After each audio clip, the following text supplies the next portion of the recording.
शिक्षक अध्यापक यहाँ पर उपस्थित हैं और नीतिकार कहते हैं राष्ट्र का, समाज का, संस्कृति का और संस्कारों का संरक्षण करने का बहुत बड़ा दायित्व एक शिक्षक के ऊपर होता है। शिक्षक पूर्ण समर्पित हैं, कर्तव्य के प्रति, दायित्व के प्रति पूर्ण वफादार हैं और अपनी जिम्मेदारी को पहचानता है तो वह प्राणपण से अपने दायित्व का निर्वाह करता है।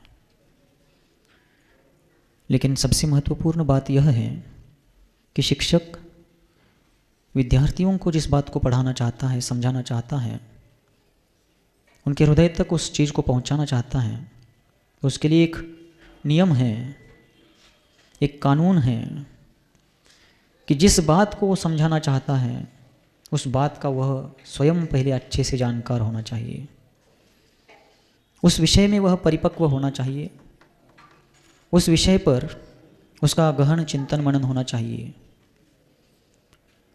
3:40 हुए हैं, 10 मिनट के आसपास बोलकर मैं पूर्ण करने का प्रयास करूंगा।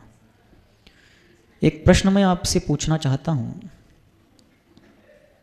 कि जैन दर्शन अनादि अनिधन है और ऐसे इस शाश्वत जैन दर्शन में निरंतर देवशास्त्र गुरुजनों का यह प्रवाह बहता आया है। अरिहंत यह कोई व्यक्ति नहीं है, अरिहंत व्यक्तित्व कहलाता है। महावीर भगवान का नाम महावीर भगवान है, लेकिन उनको अरिहंत भगवान भी कहा जाता है। अब महावीर भी कह रहे हैं, अरिहंत भी कह रहे हैं। उनके पहले पार्श्वनाथ भगवान का नाम पार्श्वनाथ भगवान है, उनको भी अरिहंत कह रहे हैं। 24 तीर्थंकरों को अरिहंत कह रहे हैं, बाहुबली भगवान को अरिहंत कह रहे हैं। इसलिए अरिहंत तो सभी को कह रहे हैं जिन जिनको अनंत चतुष्टय की प्राप्ति हुई है। तो इसका मतलब क्या? तो अरिहंत व्यक्ति नहीं है, व्यक्तित्व है। मतलब जिन जिन ने अनंत चतुष्टय को प्राप्त कर लिया है, घाती चतुष्क का विनाश कर दिया है, वे अपने अंतरंग बहिरंग लक्ष्मी से विभूषित जो परमात्मा है, सकल परमात्मा है, वे अरिहंत भगवान कहलाते हैं। फिर उनका लोक व्यवहार में परिचय कुछ भी क्यों ना हो, उनकी अवगाहना क्या है, उनकी आयु कितनी है, उनके माता पिता का नाम क्या है, वो किस नगर में जन्म लिए, कहाँ से मोक्ष गए हैं, ये उनका व्यक्तिगत सब बायोडेटा कह लीजिए आप, परिचय पत्रक। किंतु अरिहंतपना जो है, अनंत चतुष्टय के धारियों का ही जो भाव है, भीतरी आत्मिक गुणों का प्रगटीकरण, वह अरिहंतपना है। अब आपसे पूछा गया कि अरिहंत का मतलब क्या है, किसी पाठशाला के बच्चे ने पूछा, तो आप ये व्याख्या बता देंगे। अब मान लीजिए कोई पाठशाला का बच्चा पूछता है कि अध्यापिका महोदय, हमारे मुनि महाराज खड़े खड़े आहार लेते हैं, ठीक हैं, लेकिन वो हाथ में आहार क्यों लेते हैं, इसका कारण क्या है? तो जवाब बैठ कर ही दीजिए, उठने बैठने में समय जाता है।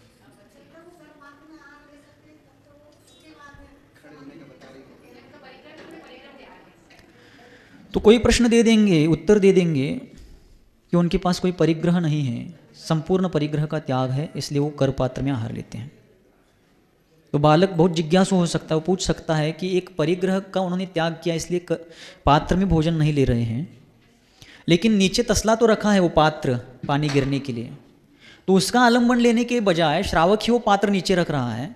तो श्रावक के घर में जहाँ भोजन के लिए गए हैं वही का एक थाली श्रावक दे देगा, उतने देर तक उस थाली में भोजन करके पुनः थाली वही छोड़ करके चले जाए, वे नीचे पात्र का उपयोग कर ही रहे हैं।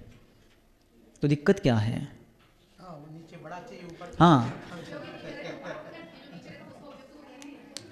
मुनि महाराज के लिए हो रहा है ना, और श्रावक ने दिया है, आपने रखा है, तो नीचे घमेला रखने के बजाय, वो तसला पात्र रखने के बजाय श्रावक एक थाली ही लगा दे सीधा। कहाँ दिक्कत है? कटोरा दे दे, शुल्लक जी को जैसा है। नहीं, हम ले नहीं जाएंगे, मुनि महाराज ले नहीं जाएंगे, लेकिन वहाँ आहार करने तक के लिए दे दे। तो आप जवाब, परिग्रह नहीं है, महाराज को जिस प्रकार नीचे पात्र रखा है उसी प्रकार थाली लगा दे श्रावक, ऐसा पूछा गया। अब अच्छा चलो, कोई कहता है कि थाली, अब कोई जवाब दे देंगे कि थाली लगाने पर श्रावक इकट्ठा सब परोस देगा, और उसमें बाल वगैरह आ जाए तो उसमें अंतराय होने के कारण बहुत सारा वेस्ट हो जाएगा, अनर्थ दंड हो जाएगा, थाली में जूठन रह जाएगी इत्यादि सब दे दिया जाएगा। तो बालक पुनः बहुत जिज्ञासु है, कह सकता है नहीं हाथ में एक एक ग्रास देते वैसे श्रावक थाली में एक एक ग्रास रखता जाएगा, महाराज उठाकर खा लिए। अब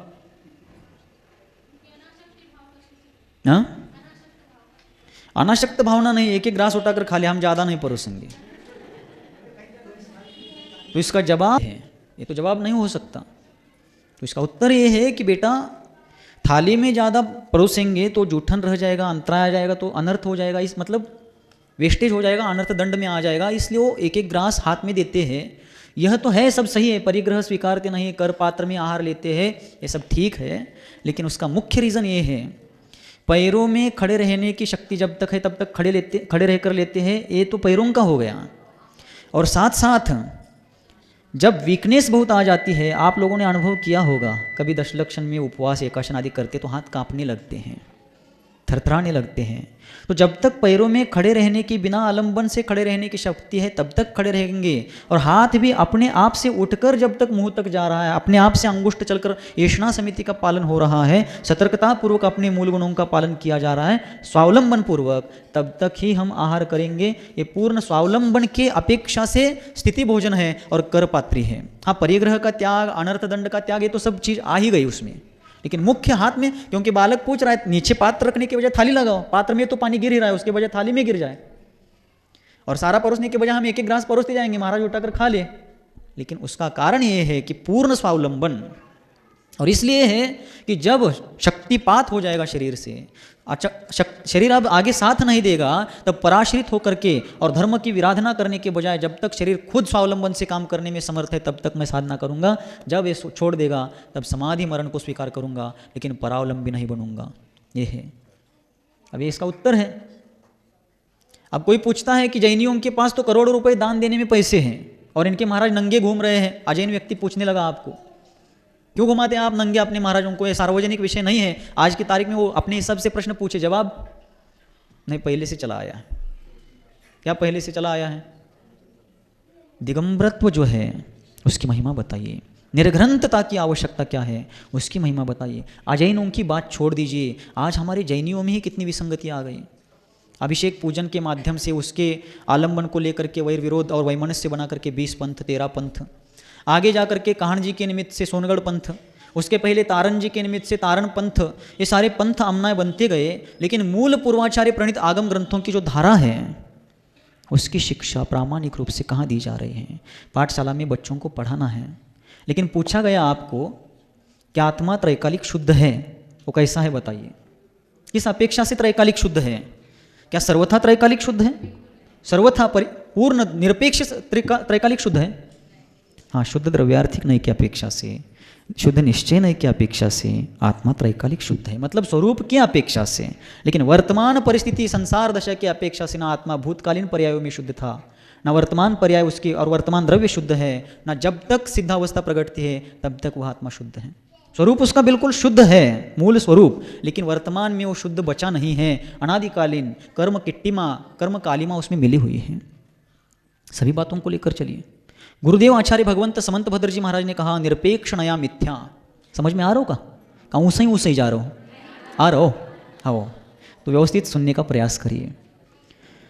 अब समंत भद्र गुरुदेव कहते हैं कि निरपेक्ष नया मिथ्या, निश्चय निरपेक्ष व्यवहार भी मिथ्या नय है, व्यवहाराभास कहलाएगा। और व्यवहार को सर्वथा झुटला करके सारी क्रियाकांड मिथ्या है, ये सारी क्रियाकांड व्यर्थ है, इनको करने से कोई लेना देना नहीं है, क्योंकि आत्मा शुद्ध बुद्ध है। क्रिया तो पर के आलंबन से होने वाली है और पर का आश्रय मतलब व्यवहार है और व्यवहार झूठ है। ऐसा सर्वथा लगा करके अगर किया जाएगा तो वह निश्चय भी निश्चय नय ना कहला करके निश्चय सरीखा लगने वाला लेकिन निश्चयाभास होता है। सुख और सुखाभास, मृगजल का उदाहरण आप समझते हैं। मृगजल की अब कल्पना छोड़ दीजिए, डामर का रास्ता बना है, बहुत डामर किसी जगह पर यूज़ किया गया है और तेज धूप पड़ी है, 1 किलोमीटर सीधा रास्ता है और 1 किलोमीटर हम पीछे हैं और दूर से देख रहे हैं कि रास्ते पर लहलहाती धूप में पानी बह रहा है, कलकल कलकल कलकल मधुर ध्वनि करते हुए झरने के समान वो पानी बह रहा है, ऐसा दिखेगा। प्यासा हुआ आदमी बड़े आशा से वहाँ जाएगा तो वहाँ पर आशा निराशा में संक्रमित हो जाएगी, क्यों? वहाँ पर जल दूरी से दिख रहा है लेकिन वो जल नहीं है। उसी प्रकार व्यवहार भी जब व्यवहाराभास बनता है निश्चय निरपेक्ष बन करके, व्यवहार सरी का लग सकता है लेकिन वो व्यवहार नहीं है। और निश्चय व्यवहार निरपेक्ष बनता है, निश्चय जैसा लग सकता है लेकिन वो निश्चयाभास है। अगर सारे क्रियाकांड मिथ्या ही है, आज भी सौधर्मेंद्र स्वर्ग की सीढ़ियां उतर करके नंदीश्वर द्वीप में जाकर के अकृत्रिम चैत्यालयों में जिन बिंबों का अभिषेक करता है, क्षायिक सम्यक दृष्टि है, द्वादशांग का पाठी है, एक भवावतारी है, पंच कल्याणकों का प्रायोजक है, क्या सौधर्मेंद्र मिथ्या दृष्टि माना जाएगा व्यवहार का आलंबन लेने के कारण? अब महाराज ये समझ में ही नहीं आ रहा है, हम हाँ या ना कैसे कहें, नहीं आ रहा है, इसलिए स्वाध्याय करिए। और स्वाध्याय भी कैसे? निष्पक्ष गुरुजनों के सानिध्य में, उनके मार्गदर्शन में।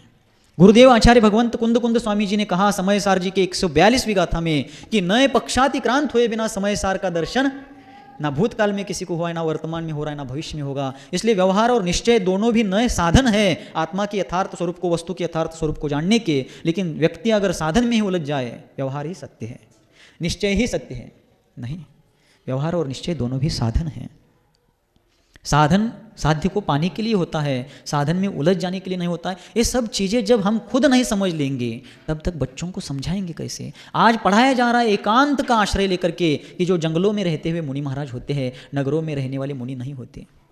ठीक है, वो जो बताते हैं बिल्कुल गलत है, कहाँ कह रहे हैं हम? जो जंगलों में रहते हो मुनि महाराज होते ही हैं, लेकिन वर्तमान परिप्रेक्ष्य में हीन सहनन के कारण वट्टकेर आचार्य जैसे आचार्य भगवंत मूलाचार्य में कह रहे हैं कि वर्तमान में मुनियों को जंगल में नहीं रहना चाहिए। क्या हमारे पास दर्पण नहीं है ऐसा एकांत कथन करने वालों को दिखाने के लिए? हमारे बच्चों को पाठशाला में यही आज सिखाया जा रहा है, अलीगढ़ यूनिवर्सिटी में यही सिखाया जा रहा है, मंगलायतन आदि जैसे संस्थानों में, और बच्चे वहाँ से पढ़ करके यहाँ आएंगे और वही कर रहे हैं। तो अगली पीढ़ी क्या सीख कर आएगी और क्या क्रिया करेगी? देवशास्त्र गुरुजनों की उपासना की जो परिपाटी है वह धारा कैसे प्रभावित होगी? कहाँ जा रहे हैं हम, क्या कर रहे हैं? व्यवहार मिथ्या है, ठीक है, ऐसा कहने वालों को हम पूछना चाहेंगे। व्यवहार मिथ्या है तो क्या सिर्फ देव शास्त्र गुरु के पूजन के लिए ही मिथ्या है? क्या भोजन के लिए भी मिथ्या है? भोजन भी व्यवहार है, पूजन भी व्यवहार है, हम ही कह रहे हैं, हमारा कथन नहीं, पूर्वाचार्यों का है। लेकिन पूजन जिस प्रकार व्यवहार है, भोजन भी व्यवहार है।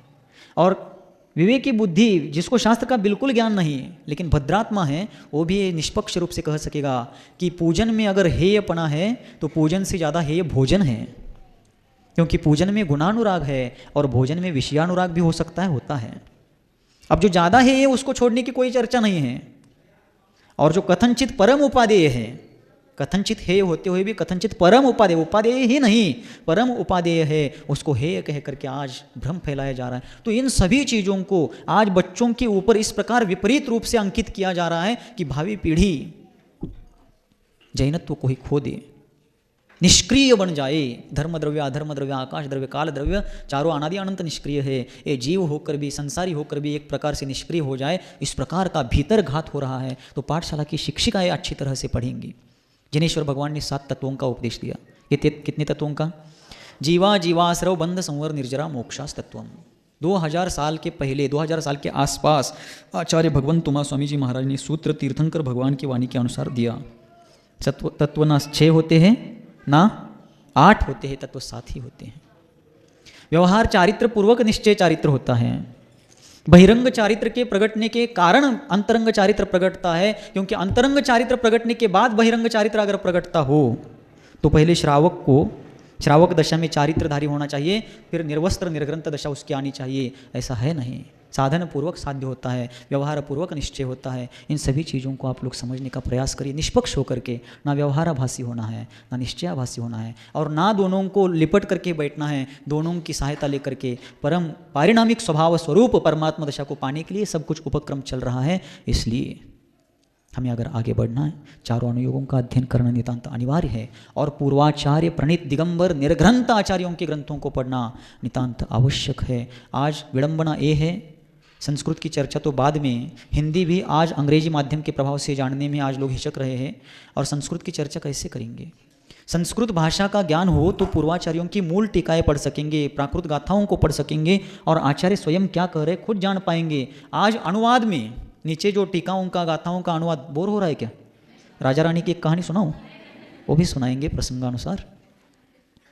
आज पूर्वाचार्यों की गाथाओं की और टीकाओं की हिंदी भाषा में जो अनुवाद की क्रिया चल रही है, अनुवादक अगर निष्पक्ष है तो जो आचार्यों ने लिखा है उसको ही वो नीचे अनुवादित कर देता है, और वह किसी पंथाग्रह से जुड़ा है, 20 पंथ से जुड़ा है, 13 पंथ से जुड़ा है, काहन पंथ से जुड़ा है, तारण पंथ से जुड़ा है, नाना पंथ, जितने भी पंथ हो, श्वेतांबर पंथ हो, दिगंबर, जिस प्रकार से भी वो प्रभावित है, उसको अपने विवेक को खो करके अपने मान्यतानुसार, मतानुसार उसमें विशेषार्थ भावार्थ हो लिखने का प्रयास करेगा। और अनजान लोग जो मूल को नहीं जानते हैं वो नीचे की हिंदी पढ़ेंगे, वही सत्य मानेंगे।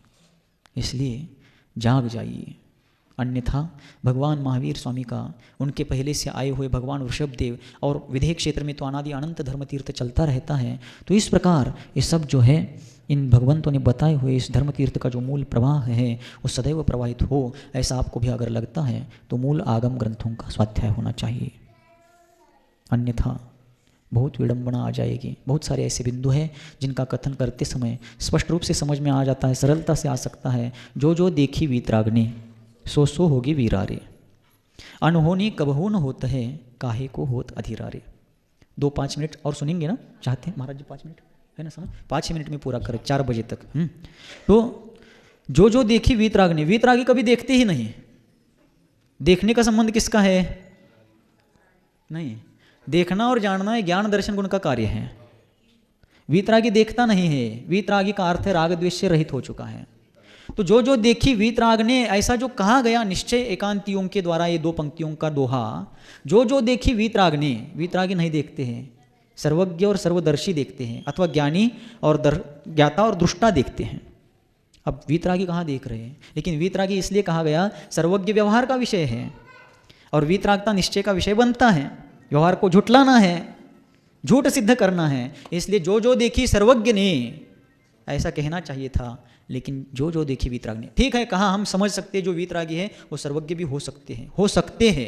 क्यों? छद्मस्थ वीतरागयो हो, 11वें 12वें गुणस्थान वाली भी वीतरागी है। कौन सी वीतरागी समझे? छद्मस्थ वीतरागी समझे क्या सर्वज्ञ वीतरागी समझे? बहुत लफड़ा है, इसलिए स्वाध्याय करिए स्वयं अच्छी तरह से। गुरुजनों के सानिध्य में, निर्ग्रंथ निष्पक्ष मार्ग पर चलने वाले गुरुजनों के सानिध्य में चारों अनुयोगों का यथार्थ स्वाध्याय करिए, और पूर्वाचार्य प्रणीत ग्रंथों का, निर्ग्रंथ दिगंबर आचार्यों के द्वारा प्रणीत ग्रंथों का अध्ययन कीजिए, और अपने जीवन के साथ साथ अपनी मासूम और अगली पीढ़ी को भी यथार्थ दिशा बोध देने में आप सहयोग दीजिए। बहुत अच्छा आप लोग कार्य कर रहे हैं, जिसका फलदान आप लोगों को सकल ज्ञान के रूप में, सर्वज्ञता के रूप में, कैवल्य ज्योति के रूप में प्राप्त हो। इसी मंगल